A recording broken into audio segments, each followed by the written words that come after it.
Welcome to another edition of Trail Runner Nation. My name is Don Freeman. And my name is Scott War. I was recently perusing through my ultra running magazine, and I came across an article, and the first sentence sucked me in. The first sentence talked about a 6th century Olympic athlete named Milo of Croton, and he drank ox blood and ate raw animal flesh, and that was his nutrition. And I thought, that's crazy. And then I started thinking, you know, we've gone through this evolution of what we as athletes should be consuming. We've gone, through the carb craze where, all we did was carb load, the big pasta feeds right before the race. And then we went to, I think, an area where we said no carbs, all fat, become fat adapted, and don't eat anything during training and during racing. And so we're joined by the author of that article. The article's name, if you want to go look it up in Ultra Running Magazine, is Protein While Racing, Training Runs to Predict Performance and Progressing to Ultra. And it's just a short, fun article by Dr. Nick Tiller. And we decided to have him on. He lives over on the other side of the pond, so we had to do some timing things to get him on here. But Nick, my first question is where are we with these macronutrients? What should we be eating? Should we maybe find an ox and poke a knife in their jugular and load it up with some good ox blood before a run? Yeah, great question. I'm sure some people would advocate for that, and people, each to their own, as the saying goes. And you can't tell somebody who's been following a keto diet for the last 6 years and they have great energy and they're performing great not to follow a keto diet. And you can't tell a vegan not to be a vegan. And we can advocate for all sorts of science-based diets and eating plans, but at the end of the day, people are going to find their own way. And if something, as long as something is keeping you healthy and you can train and compete on it, then it's not always a very good idea to tell them that they're wrong. That said, we do have scientific research and scientific studies for a reason, and we have expert nutritionists and dietitians whose job it is to understand these things. If you have a problem with your car, if your engine's making a noise like a blender full of quarters, then you're going to go and see an expert mechanic. If your knee blows up and you're limping around for 3 weeks, you go and see a special, a surgeon or a physiotherapist. If you fall to your knees clutching your chest, you're probably going to go and see a cardiologist. So we have experts for a reason, because they know more about these things than we do. So if you really want to understand about these things for trail running and ultra running, then I think it's a good idea to go and see an expert. And generally speaking, experts will advocate for a relatively high carbohydrate diet. That is still the scientific consensus if you want to maximize performance. And the guidelines have been and still are, have been for many years and still are, to try and consume about 60% of your calories from carbohydrate sources, predominantly low glycemic index. These are slow release carbs. People can compete on less. And again, some people do swear by low carbohydrate diets, but those people are generally the exception to the rule. We also advocate for high protein diets. That's the other important macronutrient, because protein is absolutely crucial for the growth and maintenance of muscle tissue. And I think there's a bit of a stigma that high protein diets are for bodybuilders and your gym bros and people that are trying to grow muscle mass, but actually it's for anybody who is putting the muscle under a great deal of stress. That includes trail runners. Anytime you feel sore after a race or a hard training session, if you're doing downhill repeats, for example, then you're going to need to up your protein intake to help the muscle recover. So carbs and proteins are still very, very important. And that advice has been around for decades now, and I don't think it's going to change anytime soon. Having said that, there are more nuances that we understand now. I'm sure we'll get into those. One of the things that I learned, or I shouldn't say learned, I heard from a non-expert, just the trail bro, out on the trail, just hearing it from other runners, is you don't want to consume a whole lot of protein during a workout or during a race, because you'll have GI issues. Is that really the case? Does protein cause some GI disruption and issues on the trail? Can do, yeah. I mean, if you're getting a high protein intake, protein is a little bit hard to digest. It obviously depends on where you're getting your protein from. Foods that contain high amounts of protein also tend to contain quite a lot of fat as well. Not always, but they tend to go hand in hand. And so you don't want to be consuming large quantities of this, because obviously when you're racing, especially if you're racing hard, when you're doing an ultra marathon, obviously the intensity is lower, but you get blood flow redirected away from the digestive system, more towards the exercising muscles where the oxygen and the nutrients are needed. So it's harder to break down a lot of these foodstuffs. So you don't want to be getting high protein intake during training or racing, but I think it's often neglected completely. And if you ask any given athlete, most athletes understand that protein is important for day-to-day recovery of the muscle. And yet some athletes go out and they race for 12 hours, 24 hours without taking in any protein whatsoever. And you wouldn't go for that period in your day-to-day life without taking protein. So why go for that long during a race without taking in some protein as well? You still need to focus on muscle recovery. So certainly you don't want to be getting in loads of protein or loads of fats, but I think some will be important for lots of reasons, not just to recover the muscle, but to avoid taste fatigue. Protein and fat sources of food tend to contain sodium as well, for salts. So there are lots of reasons why you might want to get some protein in your diet during training and racing. When I first started running, back in the early 2000s, there was a company, and I need to look this up, Freeman. Maybe you even know off the top of your head. There was a company called Accelerate, and it was a drink that was protein and carb, and it was supposed to be this magical ratio. And I'm trying to remember, it was like 4 parts carb to 1 part protein or something like that. You're telling us, Dr. Nick, that we should be taking in some protein if it's a longer training run or a longer race, to put some of that in. How much and of what kind of protein should we be looking at? What's the ratio? If we, run by an aid station table and they have all of these things that are out on the table, what should we be looking for? Yeah, it's a really good question, and there are no guidelines on this because it's not really been systematically studied. I mean, if you look at runners or any endurance athletes who are competing in very long races, so let's say something that is longer than 6 hours, and ultras, of course, tend to be 12 hours, 24, 48 hours, then people tend to eat less of the, I suppose, portable foods like gels and energy bars and energy drinks, sports drinks, those kinds of things. They tend to eat more real food. And especially as the duration of the race goes on and people start getting taste fatigue, they start craving more real food. And that's when it's much easier, because if you start eating more regular types of food, especially if you have a race that supplies this kind of stuff periodically at aid stations, it's much easier to get in proteins, carbohydrates, and fats because you're eating more meals. So there are no official guidelines on this because it's not really been studied. But certainly, I think if you're racing for every 6 to 12 hours, you want to be getting at least 20 grams of protein in, which actually isn't a lot. I mean, it's a small protein feed. But if you can get 20 grams at least every 6 hours or so, in addition to the whatever it is, 60, 80, 100 grams of carbohydrate that you're targeting every hour, 20 grams of protein every 6 to 12 hours is not actually that much. And if you're eating regular food more and more as the race progresses, then that should be relatively easy. I'm sure you guys have lots of stories and anecdotes that you share with your readers, but I think back to some of the longest races that I've done, and typically after about 6 or 8 hours, the idea of necking another gel or another sports drink just makes me want to puke, and it makes some people actually puke. And when I did a race, I did Marathon Des Sables, the race across the Sahara some years back, and obviously it's extremely hot. You're sweating a lot. You're losing a lot more sodium and salts. You start craving more of that to get it in. And after about the 3rd or 4th day of racing, pretty much all I was eating was beef jerky, and I was eating like salted nuts, that kind of stuff.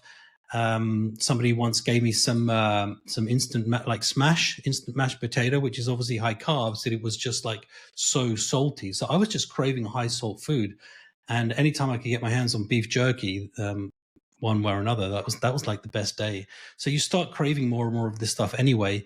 And as long as you have to some extent practiced it in training, and as long as you have some experience doing it in racing, it's unlikely to cause GI upset as long as you're not eating it in huge quantities, you know? I think I know this answer, but I'm not sure. I want to ask Don. Don's run four 200-mile races in his career. And Don, what were you craving after 12, 18 hours out on the trail? As you came into some aid stations, what were you looking for? What was your body saying? I need some of this. A chair. That's what I needed. You can't eat chairs, Freeman. Some painkillers. Yes, that too. It was more just regular food. I mean, the pace isn't real tough. You're not out there running 100-meter dash. So, I was just craving normal, natural food. And some of those aid stations didn't have gels and chips and Oreo cookies. It had hamburgers and quesadillas and soups and the things that you'd really sandwiches. Yeah. You could order things up, which was nice, and sit down and wait, and the service was fantastic. Yeah, and that's that kind of speaks to what I'm saying is that once you start doing these really long races, I call it kind of the ultra endurance paradox, in that if you're going to go out and race a marathon, most people will run a marathon between 3 and 5 hours. And when you're running at those kinds of speeds, if you're racing it competitively, your gut will pretty much start to shut down, and you can't take in regular food, especially because of the jostling, the pace that you're running at, the intensity of the work. So you tend to rely on gels and sports drinks and that kind of thing. But as the race duration increases and you get to the 6, 12, 24, 48 hours, 3 days, 5 days, then ironically, it becomes more tolerable, because you tend to people start introducing more sleep. You're able to get more rest. You start eating more regular food. And going out and running one marathon as hard as you can, in some ways, is harder than running, if you're trained for it, it's harder than running 6 marathons on 6 consecutive days, because the pace and the intensity are ironically much, much slower. So, and then, as I say, once you start sleeping more and you start eating more, you start getting more protein, you start getting more real food, it becomes more tolerable. So, I mean, it sounds like the races you've done, Don, have been, it sounds like the aid stations have got it bang on, because they know the athletes will need real food. I only know one athlete who I've crewed recently. No, it wasn't recently. It was over a year ago. But she was able to. She's the only athlete I've ever seen able to do this. She did Badwater and took on only sports drink, carbohydrate sports drink, nothing else. And she was running for well over 30 hours. But that's kind of an exception to the rule. In my experience, most athletes, like 99 out of 100 athletes, will start needing real food under those circumstances. Okay, Dr. Tiller, I'm going to have to back up just a little bit and help provide some foundation for me, and maybe anybody else that's listening. If protein is for muscle rebuilding, from what we break down and tear down during our workouts or whatever we're doing, why would I need to have a rebuilding product inside while I'm doing the racing? I'm certainly not rebuilding as I'm racing through this hour 12. What's the purpose? Yeah. Okay, yeah, it's a good question. So obviously we typically know that protein doesn't, on a day-to-day basis, have a really important role in energy metabolism. So we get our energy from breaking down fats and carbohydrates. Those are the energy-giving macronutrients, and we typically think of protein as something that is important for growth and maintenance of muscle tissue. And amino acids, the building blocks of proteins, also have a really important role in immune function. So if you're a vegan, for example, it's tougher to get your protein. It's not impossible, just requires more planning, but it's very easy to get sick because your immune system takes a dive. You're not getting enough amino acids in your diet. When you're racing, obviously we're putting, we're putting the muscle under a great deal of strain, especially if it's a trail race, if it's an ultra, if you're racing on rocky or mountainous terrain, if there are lots of downhill segments, because of the eccentric loading on the muscle's going to become damaged. You're going to introduce micro tears into the muscle. And if the race is only, a couple of hours long, you can generally get by just by taking in carbohydrates and making sure you're hydrating properly. But at some point, your muscles are going to start becoming damaged. And that's almost inevitable if you're going to do an ultra endurance race. What we want to try and do is minimize, or at least introduce some damage control by taking in some muscle protein. There are other things that you can do during the race. If you're doing a mountainous trail race, some people might race with poles, for example. That can offload the amount of stress that's going through the lower body.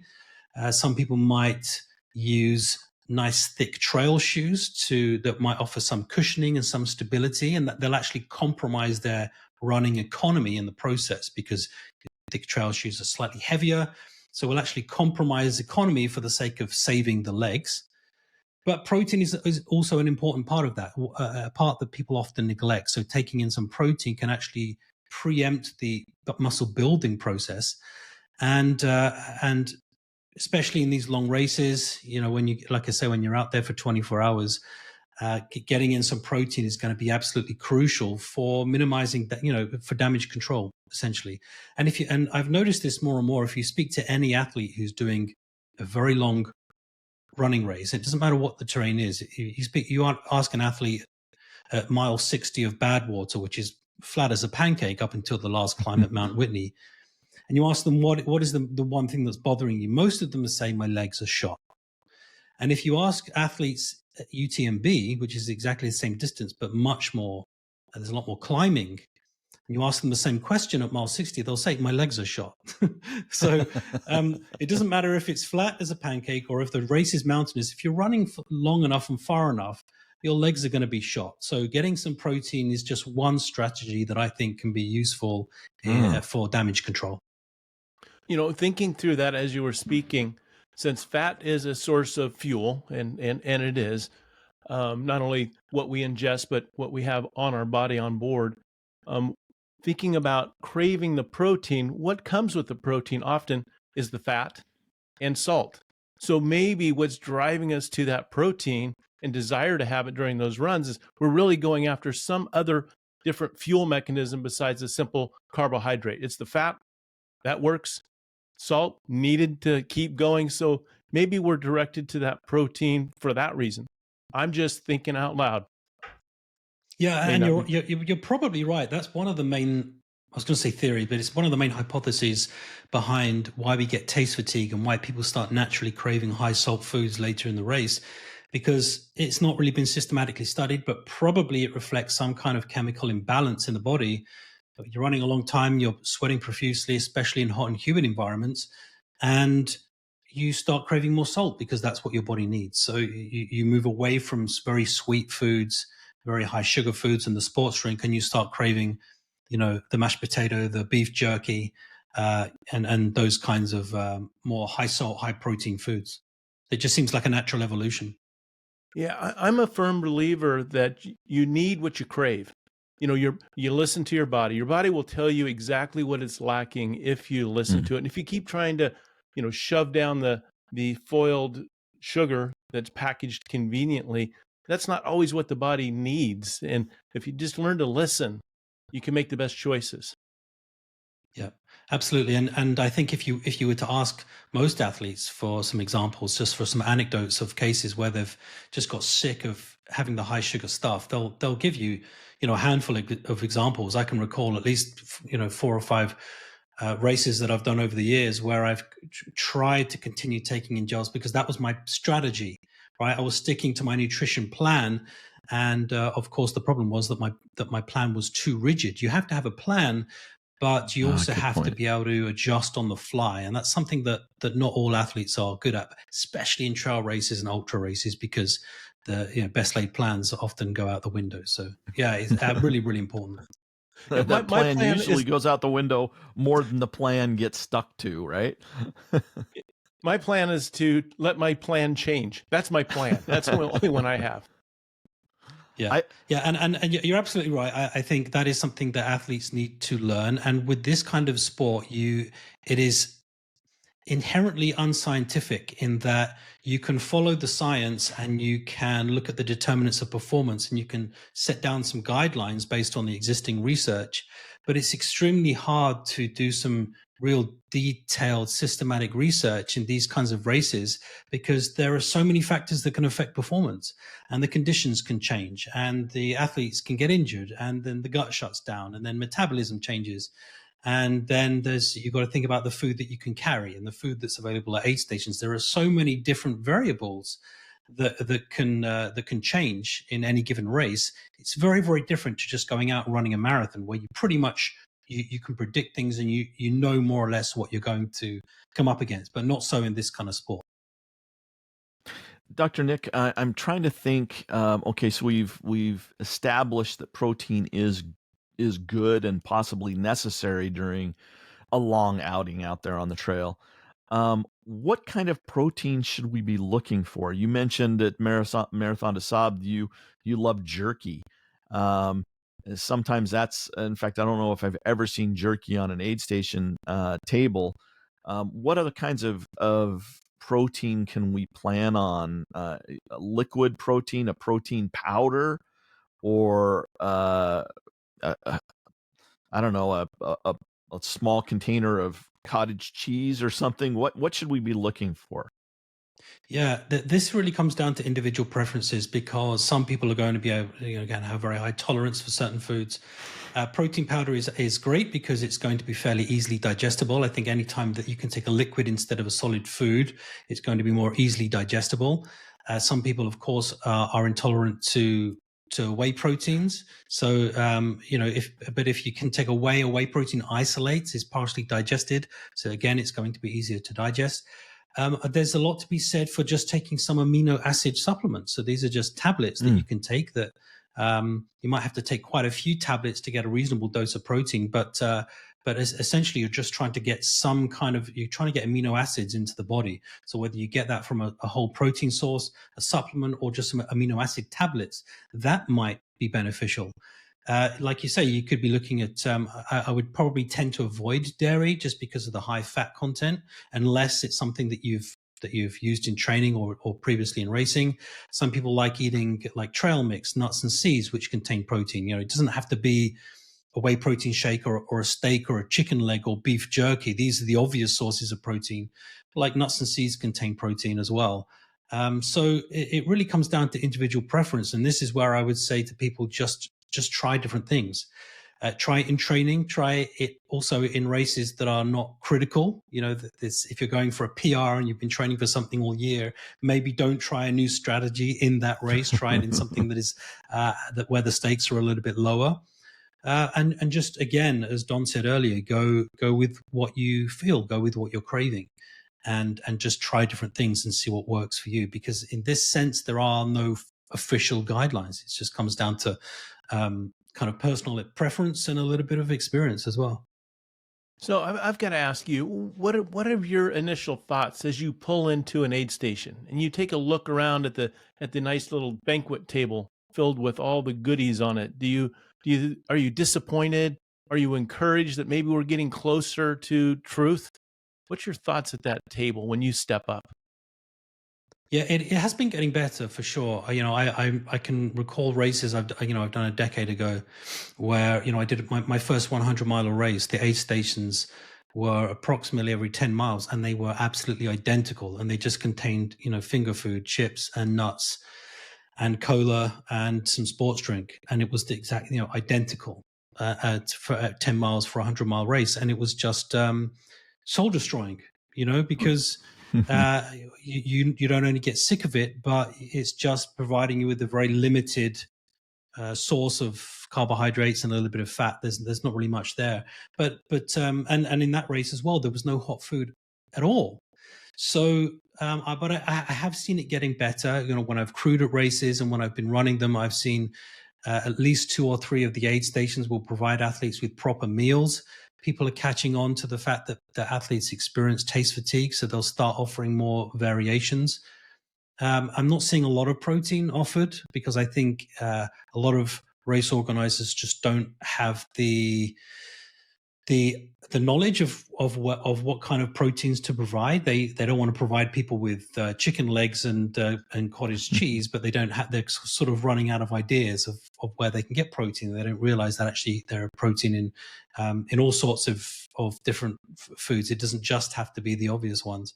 So I think things are getting better, but I think a lot more work needs to be done for race organizers to understand not just athlete needs, to be a little bit more, shall we say, economical with race fees. So when athletes are paying lots of money to enter these races, that should come back to the athletes in some capacity. I don't think that the aid stations should just reflect cost-cutting exercise. I think that needs to go back into the athletes. It's not just about athletes' experience, but athletes' safety as well. And I can just, as an aside, I was at a race 6 months ago, and most of the aid stations had, in addition to all the the usual stuff, they had NSAIDs, non-steroid anti-inflammatory drugs, on every single table, just a little packet so that athletes could help themselves.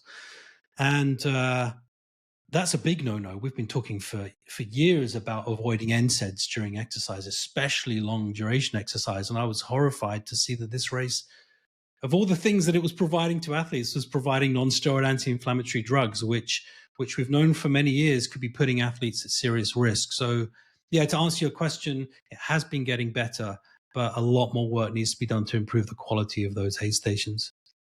Now, I'll share one thing with you, personal experience. If I walk into a deli and I see the big jar of hard-boiled eggs sitting there just floating for weeks. Do they have that in Great Britain, Nick? Do they have a jar full of hard-boiled eggs? Do they? Sure they do. Okay. Yeah. Go ahead. You won't see me reaching in to taste one of those. That's the last thing. In fact, I reconsider that deli just because they think that's something I would like. And so pickled eggs. Eggs. At the chippy, at the fish and chip shop, they'll sell pickled eggs. That's exactly it. Yeah. And so I'll never have one of those. But I have listened to my body on a long, long race, and I've come up to an aid station, the last place that I would reach into something to get a boiled egg. And as I cross that, this boiled egg sitting in some fluid of some kind, several of them, I know people are bending over and sweating into it and reaching in with their hands. And all of a sudden, I thought, that is the best looking egg I think I've ever seen.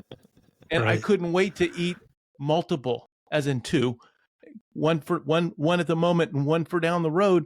And so your body needs, and some of your own personal opinions can drift quickly if you listen to your body and what it needs. Apparently, my body needed some protein, and I don't know the source of the sodium, but it had some salt in there. Did you do that? Did you eat the eggs? Yes, I did. I was either hoping it would cure me or take me out of the race. I didn't care which at the time. Yeah, just cure you or kill you. one of the other. It was gonna. It didn't matter. Help. Well, and then hey, look, eggs wouldn't be the first thing I'd have thought of. But I get. Look, you each, as we said, each to their own, and it's a great source of protein. If you can stomach a couple of those, that'll keep you going for That'll keep you going for a long time, for 12-hour race. If you can get a couple of eggs, just and like I said earlier, a lot of people would never think about going for a whole day, just a normal day, without getting any protein, because your body needs protein. So when you're putting your body under so much stress, why would you go for a whole race without getting any protein? It just doesn't make any sense to me. I just think we need to sort of reflect on the whole paradigm. Mm-hmm. Okay, we're gonna bring this back to the dumb guy on this side of the mic. I know Don has some medical training, and of course, Nick, you're a doctor. In the article, you talked about creatine. Tell me what that is and how that relates to protein. And we've had some people on the podcast say that we should be taking creatine as a supplement. I've tried it and I didn't like the way that I felt when I took it, so I quit taking it. Tell us about creatine and how that all plays in this nutrition game.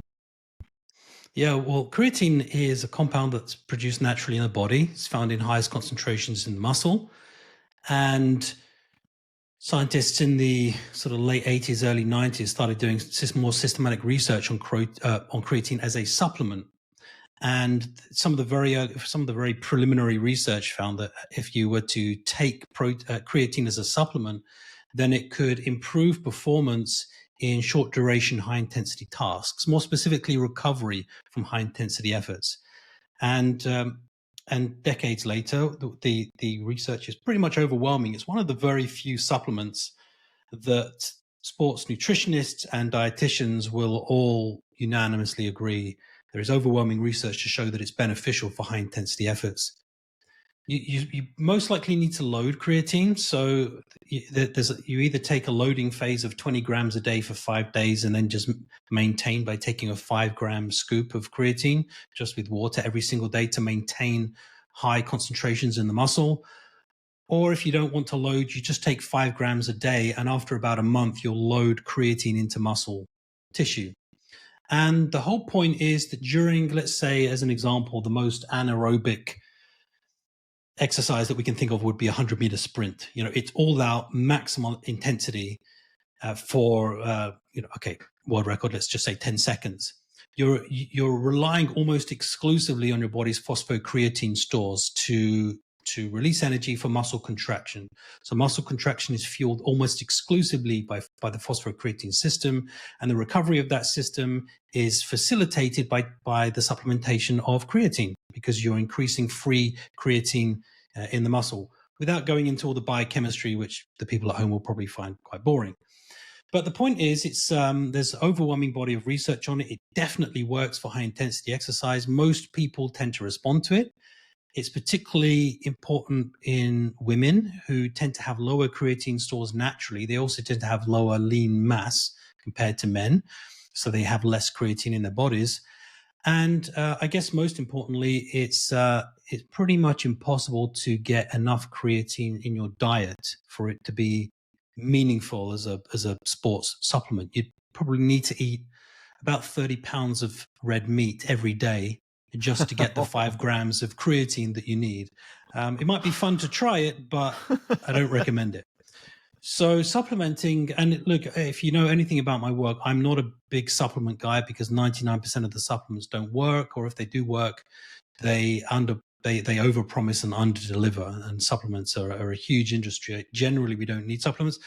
Creatine is one that people generally agree works. Now, for runners, I'm not such a big fan, because creatine, when it's loaded into muscle cells, will cause water retention.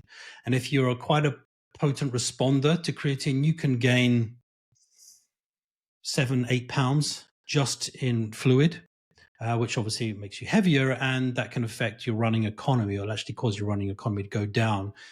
And that will occur within the first 3 or 4 days of loading the stuff. So if you start taking creatine as a supplement, you'll retain, it could be up to 6-8 pounds just in fluid within a couple of days. And so it's not like it's coming on naturally.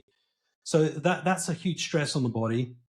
And that's probably why you didn't like how you felt, Scott, when you were taking creatine, because you just put on all that weight overnight. And it's probably just not that useful for endurance runners, because it's not going to improve endurance performance. It will improve your performance in the gym if you're doing a lot of strength work. And if you're doing more anaerobic sprint-based exercise, if you're weight training, doing martial arts, that kind of thing. But again, each to their own. There will be some runners who swear by creatine and they say it improves their performance. If you're not sure, try it. And you may have Scott's response and you say, nah, it doesn't work for me. That's probably going to be your reaction if you're an endurance runner. But creatine, yeah, it's one of those very few supplements that seems to have a beneficial effect. It will work for most people. But it's not designed as an ergogenic supplement for endurance athletes. So that 7 or 8 pounds that Scott put on, and I think, Scott, it was more like 10 or 11 that day. How long? I know I just felt I felt bloated. I mean, I don't know if I noticed the weight gain, but my stomach just felt bloated, and I didn't like the feeling. So anyway, go ahead, Don. Is that something that sticks around for a period of time, or if he stuck with it, that he would have normalized to his normal body weight and experienced the benefits of creatine? Yeah, So Scott, when you were taking the creatine, did you load with the 20 grams a day protocol? Yes. And is that when you felt the kind of the bloating and the GI upset? Yeah. Yeah. Yeah. So once you go through that loading phase, obviously you're taking quite a lot of creatine. It can cause gastrointestinal upset. You can get what's called micronized creatine, which is just, well, as the name suggests, it's just much smaller. It's kind of ground down into a very fine powder, as opposed to some brands, which is non-micronized, which is it's much more kind of gritty and sand. It's like more like a sand-like texture. So the micronized creatine is softer on the gut. If you would have persevered, that gastrointestinal distress probably would have worn off. And when you'd have gone down to just the 5 gram a day maintenance period, you'd have probably found it was okay on the stomach. If you have a sensitive gut, if you have IBS, again, it still might not be for you. But you're still going to get the fluid retention. Some people also find that it can cause cramping in the muscle because you get fluid redistribution away from the extracellular spaces. And so that can cause some muscle discomfort, tightness, and cramping in the muscle. So yeah, like I say, it's not necessarily for endurance athletes. You know, if you're curious, then try it. But yeah, every experience will be different. If an endurance athlete entered your office, doctor, and said, "You know what? I love the sport, but my stomach just can't take it. I lose whatever I'm carrying in that stomach after 3 miles."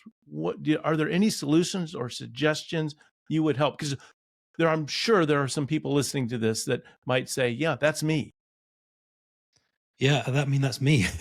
I've got a sensitive stomach at the best of times, and so when you're doing these kinds of races, you're putting your whole body through the ringer, but especially the gastrointestinal system, because as I've said, your body starts competing for limited blood supply. So the blood starts going to the exercising muscles, mostly the legs and the core muscles.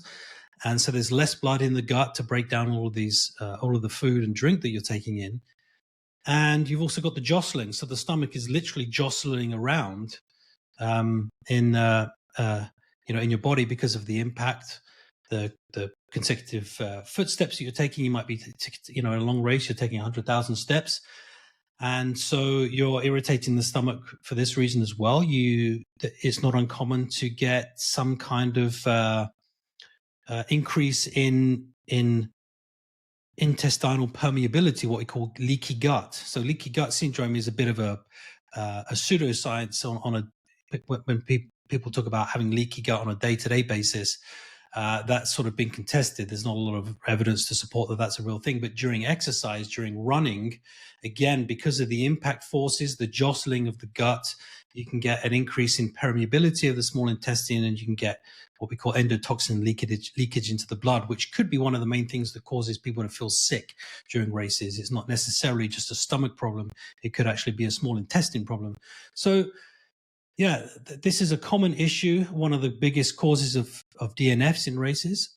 What I'd say to athletes who are suffering from these problems is, obviously, it's kind of a no-brainer to focus on your nutrition. If this is something that's happening to you often in training, it's because your nutrition isn't quite right. So start to look at foods that are easier to digest. You might need to go on a low FODMAP diet because the foods are slightly easier to digest and less likely to cause inflammation and sensitivity in the gut. I think there's a lot to be said for gut training. So during when you're going out on your long runs, or if you're doing certain races that are in the build up to some big important event, make sure that you are progressing your nutritional strategy in the same way that you slowly increase your miles, in the same way that you introduce climbs into your training. You do the same with your nutrition. Start by taking in small amounts of carbohydrates, slowly increase the amount of carbohydrate, whatever proteins and fats you're going to take in. Make sure you practice with the foods that you plan on eating during race day, and treat your nutrition plan and your gut with the same kind of care and attention that you do with your training plan and with your recovery and with your sleep, because the gastrointestinal system is trainable to a certain extent in the same way. You can actually train the gut to be more tolerant to carbohydrate, you can train the gut to empty more quickly, to absorb carbohydrates more effectively into the blood, and all of these things can be taken care of in training. So there is stuff that can be done, and unfortunately, it's a fact that some people are just more sensitive to gastric disturbances than others. And I suspect that there's a nature nurture thing, but I suspect most of the top trail runners and ultra runners in the world are probably predisposed to have very few gut problems, because if they had huge, major gut problems all the time, then they probably wouldn't be elite athletes. That's such an interesting topic. I think it could be absolutely not only its full episode, but a series. We train our cardiovascular system, and we've talked for 760 episodes about that in some capacity. But training your gut would be a fantastic subject in a chapter in an ultra running book. And there's a lot of ultra running books out there. I'm not sure how many have chapters on, training your gut. There should be some type of program to address that. Yeah, it's a relatively new area of research. By relatively new, I would say probably the last decade, scientists have started to unpack this stuff. And no doubt you're familiar with the research looking at high carbohydrate intakes during races. There are some studies that suggest 90 grams, 100 grams, 120 grams per hour, which is, an extraordinary amount of carbohydrate, suggesting that it might be beneficial for race performance and reducing inflammation in the muscle. And those kinds of high rates of intake are only possible with progressive gut training. Nobody would recommend going out and just trying to consume 120 grams of carbs per hour. You will be sick. You will be on the toilet, and more likely you'll be in the woods, looking for leaves to you don't have toilet paper with you. But the point is, you need to build up to that. You need to be progressive with your nutritional intake in exactly the same way as you are with your miles and everything else. And people are just not as conditioned to giving the same care and attention to their nutrition as they are with the rest of their training program. Yeah, I think as we look back on it, if we're all knowing and we say, yeah, these runners are going to be out there for a full day, sun up to sundown. And what we're going to feed them is just some kind of sugar source, a simple sugar that probably about 4 hours into it, they won't even want to have another bite of it, but we'll just keep feeding it to them. And we'll see how that works out. And we look at our finish percentage times and think, well, no wonder there's 47% finish rate on this particular run. They came in shape, most of them, and injury-free, most of them, but we'll feed them this instead. It'll save some of the shirts and buckles we have to give them at the end. Right. Yeah, maybe it's a strategy. Grand conspiracy. Yeah. And you get repeat customers, right? Because they come back the next year to see if they can improve. Yeah, and I think part of it is because we're still leaning very heavily on our association with marathon running, because marathon running has been around for a long time, decades, maybe even centuries. You can go back to ancient Greece and obviously for the conception of the marathon. And marathon is just ubiquitous. Everybody has either run a marathon or knows somebody who's run a marathon. Every big city in the world has its own marathon. But trail running and ultra running is still relatively new. It's only really become enormously popular since probably the 80s, and it's becoming more popular all the time.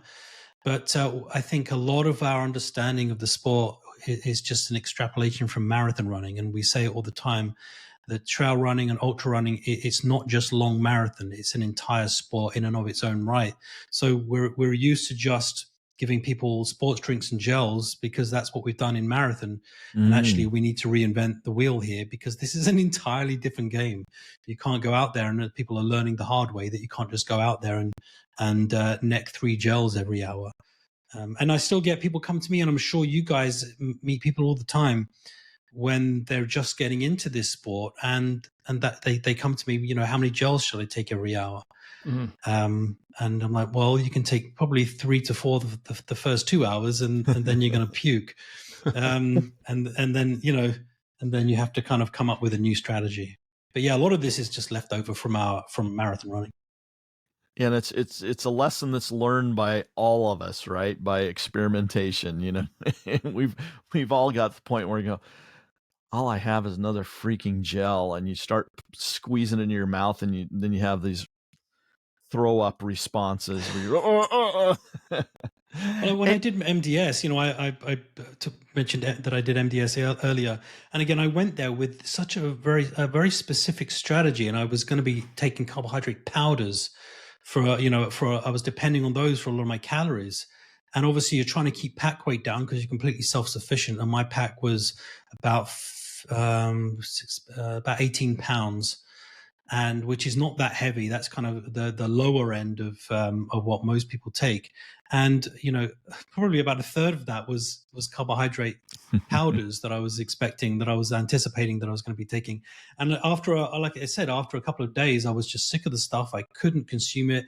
I had taste fatigue. So the idea of drinking this, and obviously the fluid warms up as well because you're running in 45 Celsius, 50 Celsius, or whatever that is in Fahrenheit. I guess you're looking at 130. So it's so the fluid gets warm, and so you're trying to drink this kind of warm, sweet concoction, and it's got electrolytes in it, and it just wasn't happening. After a couple of days, I was getting so desperate that I was tearing open the sachets of powder, and I was just kind of trying to eat it like sherbet, trying to just eat it as some kind of snack.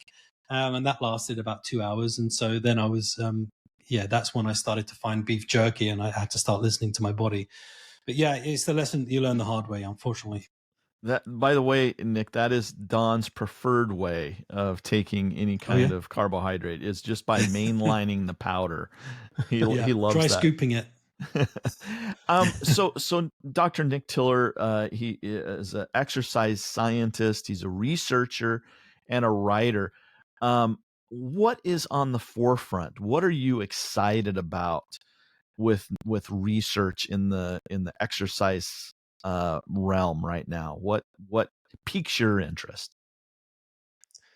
Well, I think there's some really cool research looking at the limits of energy consumption and energy expenditure, which a couple of different labs are looking at. And I think it could be that one of the main limiting factors to endurance performance is the ability to burn energy at a high rate. So we're thinking at the moment, scientists are starting to get their heads around this, that it might be that whatever your resting metabolic rate is, you're unable to burn energy for a prolonged period, anything more than 2.5 times your resting metabolic rate. And that could be the limiting factor for ultra endurance performance. And that obviously has implications for how quickly you can run races, for your energy intake as well. So how many calories you can take in and how many calories you need. So I think that's a super interesting area of research, because we really don't have a firm grasp on what the main limiting factors of performance are in this sport. So I think the more that we can start to get our heads around that, the better. And I suppose something that I've been looking at, which is almost as a complete aside, is looking at how we can use artificial intelligence more and more to help rather than hinder our training and our racing and our nutrition plans and our recovery. I think look, these things are ubiquitous now. They have just been rapidly adopted across all sectors, whether it's business, medicine, science, sport, coaching, training, you name it. People are using predominantly large language models like, chatbots, ChatGPT and Meta AI and Grok and so forth. But I think the problem is that people don't have a really good idea as to how these things work and what their limitations are. And they are extraordinarily limited. They give answers and they generate content with such confidence and with such an authority that actually we assume that they're giving us the right answers. And actually, the more and more these things are studied, the more we show that they're not right, and they're actually potentially causing like a misinformation infodemic that is orchestrated by artificial intelligence chatbots. So we've been working on a study the last year that is now in review, and I want to kind of start looking into that a little bit more deeply, because athletes and coaches are using this stuff, whether we want to accept it or not. So I want to make sure that people are using it wisely and understand the strengths and limitations. So that's kind of an area of personal interest of mine. Boy, I tell you, I really like that term, and embarrassingly, I haven't heard it before. Infodemic. I think that's a good term moving forward. One place there isn't an infodemic is your website. Tell us about the resources on that and sources of truth. I think that we might be able to find. That was very slick. I love that segue. That was amazing. You're a Well real pro, done, Don. Freeman. I wrote that before the podcast, hoping I could use it. Yeah. So my website for anyone who's interested is nbtiller.com, and you can find out more about me and the work that I do. Pretty much everything all the work I've done on there, with hardly any exceptions, is available free. So you can find links to the articles that I've written. I think I've written over 100 public-facing articles on various subjects in sports science and skepticism and health and wellness, health and fitness. So you can find all of that stuff there. You can link to my column that I write in Skeptical Inquirer magazine, my column in Ultra Running magazine. You can get access to any of my papers. I haven't yet got in trouble for helping people to bypass the paywalls, but if you want to get hold of any of my articles, you can go straight to my website and download the PDF. And there's information about my upcoming book, The Health and Wellness Lie. Exposing the hypes, hacks, and hidden agendas of $1 trillion con. That's going to be released by Bloomsbury Publishing in Europe and by Hopkins Press in the US and Canada. That'll be available in June, I believe. So you can watch this space and get updates on that. Boy, I'd like to ask in advance. We'd like to get a preview and have a discussion about that, because that article, that title of that book sounds very interesting.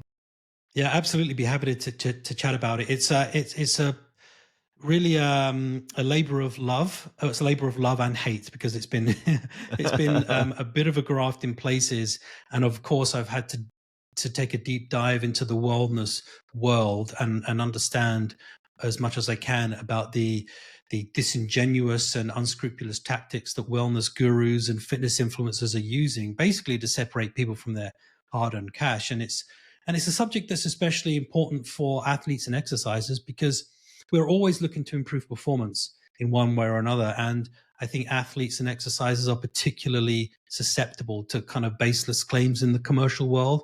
So I really peel back the layers and take a deep dive into the wellness, the commercial wellness world. I talk about how it works on social media, how marketing is used to manipulate people's decision making in health and wellness, health and fitness. I talk about science, and especially bad science, and how that's contributing to a lot of the problem. Of course, I talk about AI. I have a chapter on nutritional supplements. I have a chapter on alternative therapies, your cuppings and your acupunctures and your chiropractics and things. And I take a deep dive into all of these things. So yeah, it's been a fun process, and I can't wait for people to read it. Yeah, I think there's a layer of truth in each one of those topics, and then it can start to blur a little bit as you start to reach out with the motivation of secondary gain with cash. When people say, I can sell a vulnerable group like these trail runners that really have trying to accomplish a very difficult thing, and I will promise them the moon if they just buy my product. And that becomes problematic, because we'll invest in a miracle. We'll think there's just something that will make this sport just a little bit easier. Right. And of course, and most individuals are trying to take a shortcut in that they want to avoid the hard work of exercising and planning their nutrition. And trail runners are inherently really good at that stuff. We know deep down that there aren't really any shortcuts. If you want to go out and run a hard race, we all know we have this, this ingrained idea that you have to put in the miles and you have to put in the time. You wouldn't just turn up to a race on 2 weeks training and expect to have a good time.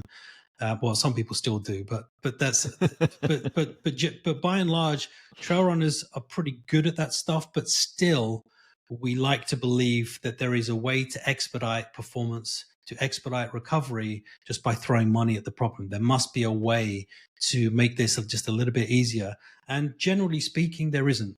But it's that bias that is constantly being tapped into through the marketing, through social media channels, and this book sort of helps people to understand how to make better decisions in that respect.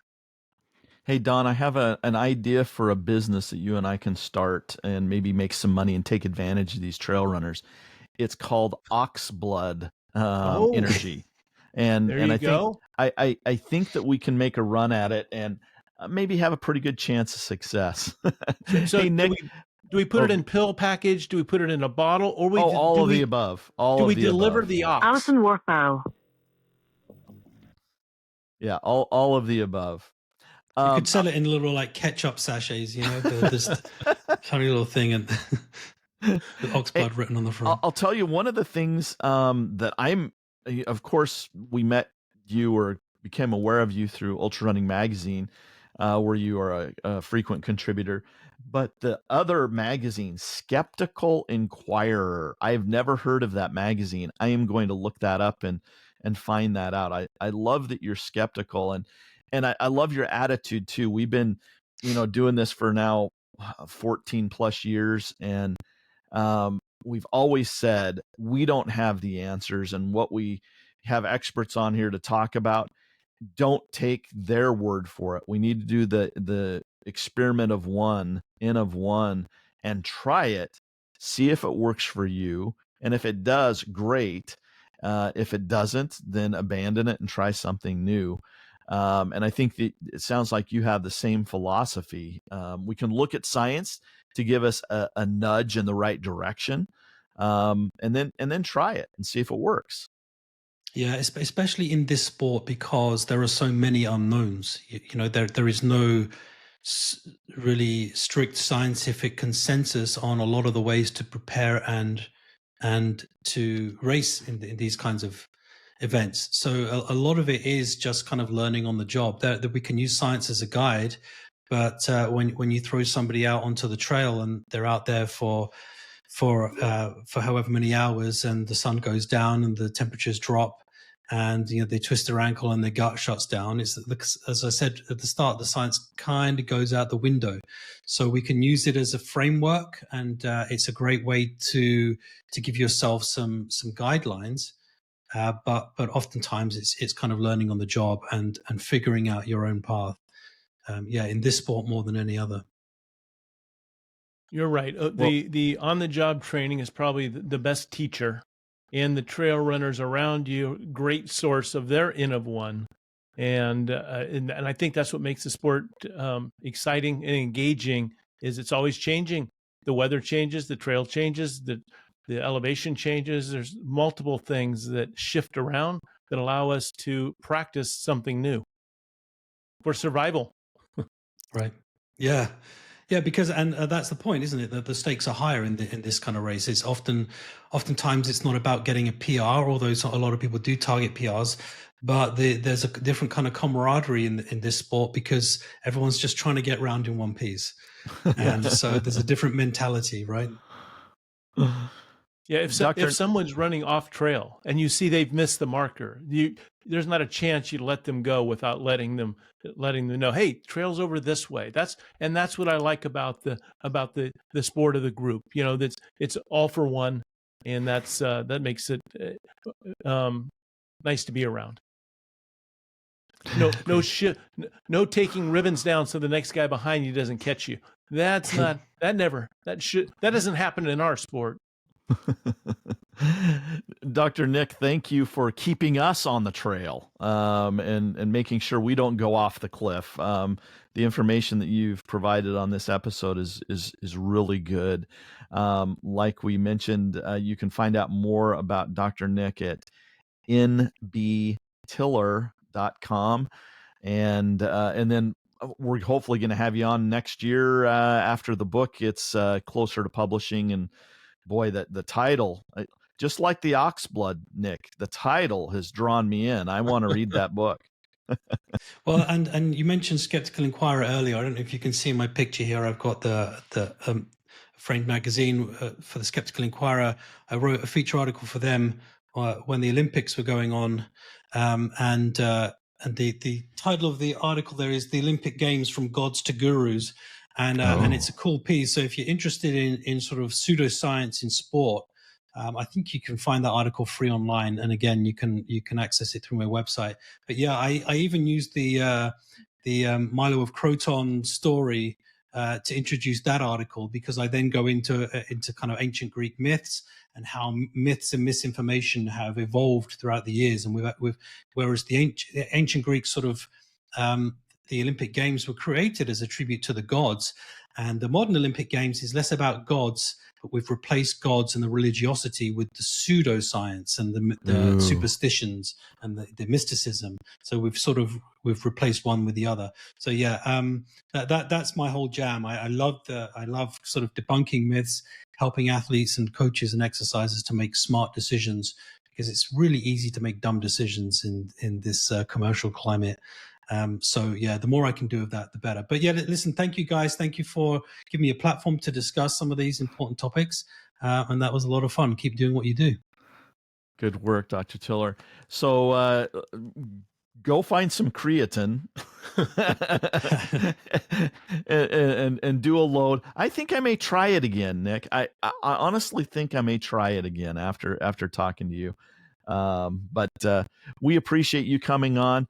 The nice thing is with all of the information out there, we can distill our sport into something that's very simple, and that is putting on your shoes, tying the laces, and going out and running. Scott, I'm going to add one more to that. I know I'm supposed to say Moss, but you I'm left going to me say hanging, man. I know. I was waiting for you to say, listen to your body closely. Oh, okay. And run Moss.